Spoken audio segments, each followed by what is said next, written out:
I'm really getting weary of how this is, how we have to interact, right? Because a lot of people that go on and like to look at videos as a habit, they're looking for certain kinds of videos. Like maybe they like skateboard videos or music, but really now that we've learned that we have all of our likes and desires, we all have a spectrum of things, right? That you like. I do like sports or who's that guy, McCaskill, um, Eddie McCaskill, bicyclist, or those flight suit guys or whatever. I like funny ducks and stuff. So there's really everything's unique, but to a certain degree, some people are looking for things that they like. Some people, that's us in the debating community, look for things we don't like to a certain degree, right? Because we're looking for things we can make a counterpoint to. And so I guess the easy thing is that you go around looking for people you could hate. You don't need to hate somebody to disagree with them. And to the degree that, I mean, you can look at people's behaviors and see what they're doing. Like these people in the Oregon standoff, um, they actually have the attitude that they're peaceful. They don't see the weird part of bringing your guns, or that the fact that that's the threat of the guns did have an influence on why they left and didn't come back for a while. That just because nobody stood up to you is not the same as being peaceful to other people. But they honestly believe that, and when we're peaceful, nobody got shot. I'm sure people had a few beers or whatever, and were could have, if they were the belligerent type, somebody could have got shot with all those guns up there. Didn't happen. And the proof is in the pudding, right? So to speak. So I have sympathy with the people up there and to the ironies, right? And people contradict themselves, and people go to one position sometimes with attitudes from the other, and they don't even know. So why does it have to be this way? Why can't we try to find someone that we disagree with a modicum of respect?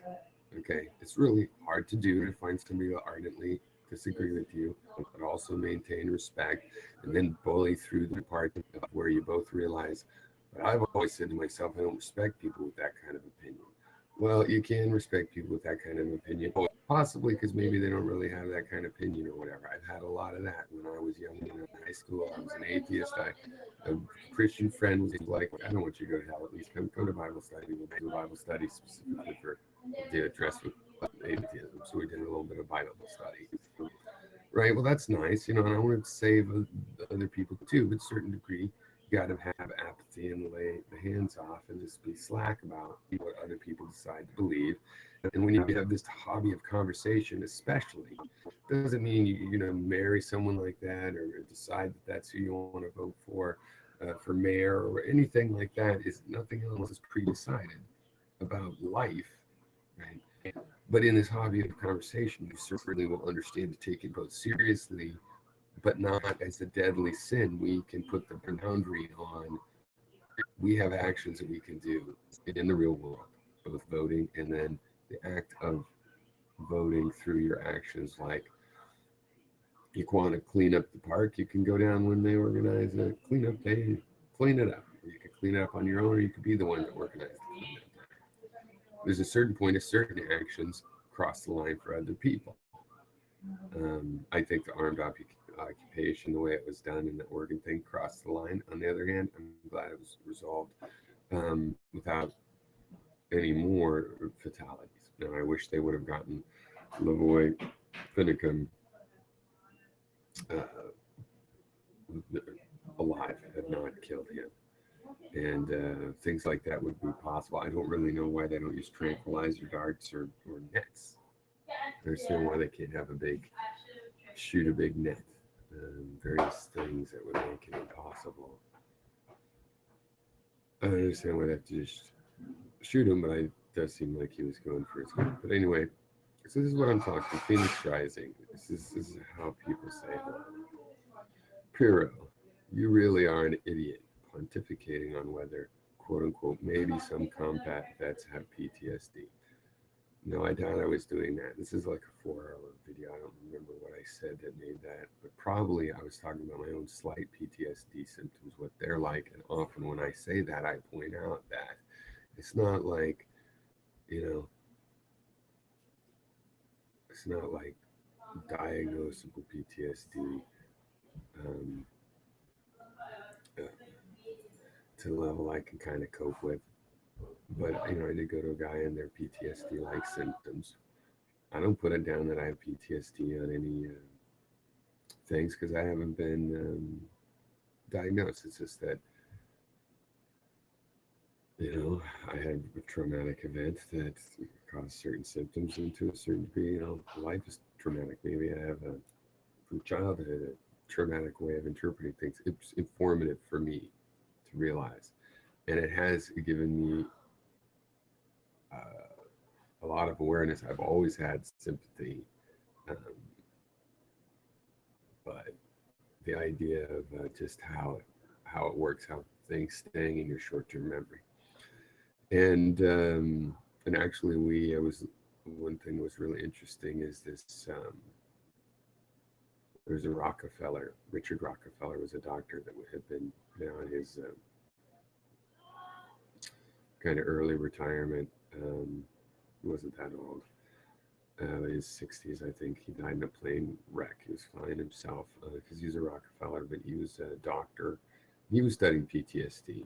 Um, Actually, had new treatments for PTSD, and he's the guy that said that described it like things staying in your short-term memory and needing to move over to longer-term memory.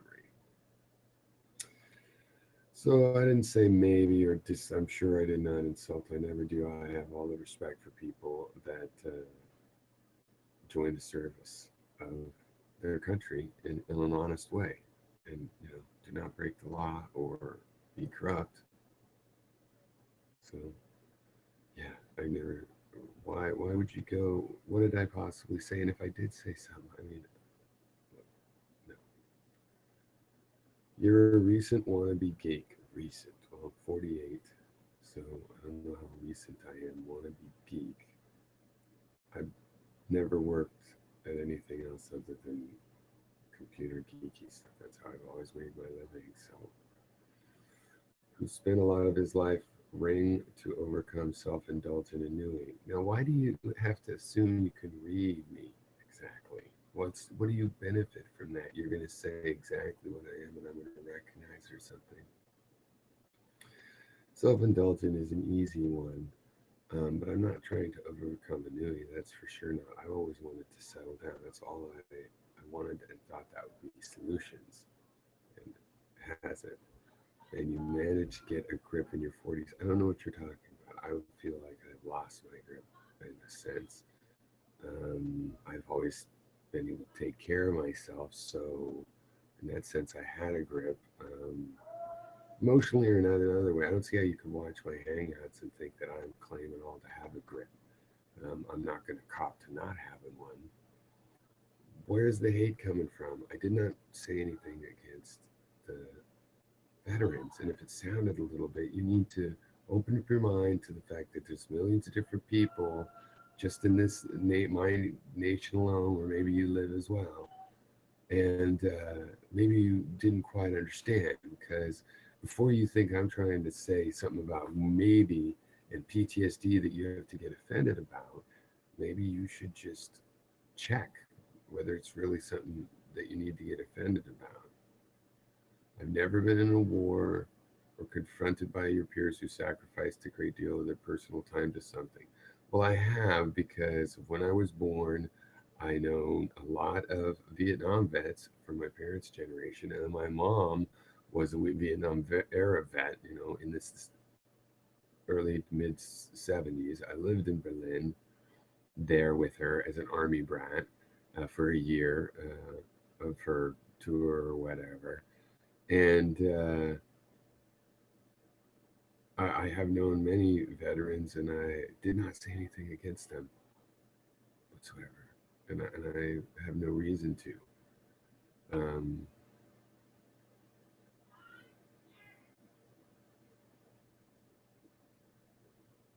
you don't know what you speak of.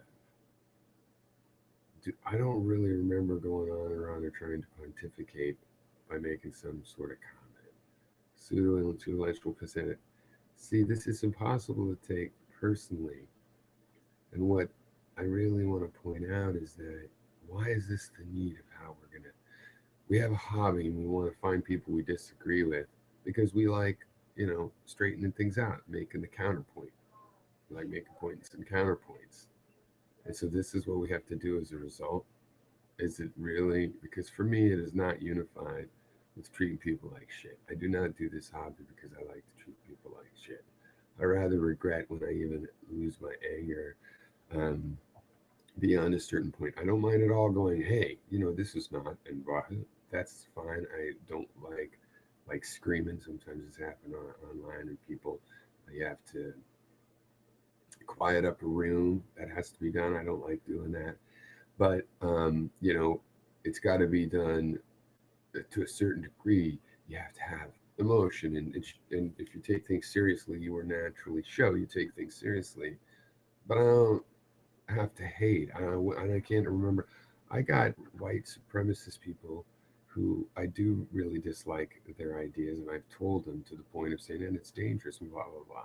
They're not in here saying an armed insurrection or anything that is beyond free speech. And as much as I'm fearful maybe of ideas like that, should they take over, and them about mine, vice versa. Of course, I side with myself on that. Uh, I don't pseudo sexual pissant right out of the blue. I mean, I sometimes talk like that. I'm trying to avoid doing it. Usually, it's in reply to this kind of stuff. And one thing I've been doing on the online for years is learning what it's really about. This means, Phoenix Rising, that you need to get upset, that you are looking for someone to get upset about this issue because you know they're around. I'm not probably one of those people. Doesn't mean you won't still get upset for me for another reason or insist I really am this way that you noticed and never. I don't understand why we do the game this way. No, normally I don't reply to these sorts of hellos. But whatever something bothered you. Seems like something there's no way I said in there. Some older and younger than would put their character and backbone up against yours any day. Me too. I never said that's had bad character. What are you thinking about? Or do you not know which one of them I am in there? Maybe you don't know which one of the people in the video was in there. I've never. I defy you to find anywhere that I malign the character of veterans. And I'd be interested to see where it could even be construed. I might have meant that. I don't think it's really, I can't imagine having said something that could be construed that way. But we talk about a lot of touchy subjects, and perhaps you construed something that way. And I would like to see that. I feel both sad for you and also made me laugh. Look, just calm down.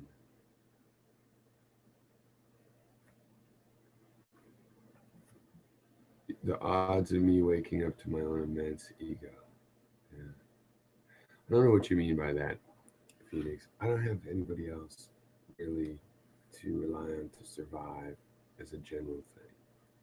But I have, I had an unhealthy relationship and whatnot, and poor thing. Now I have a healthy relationship that I love and enjoy, and I get a lot of support from that.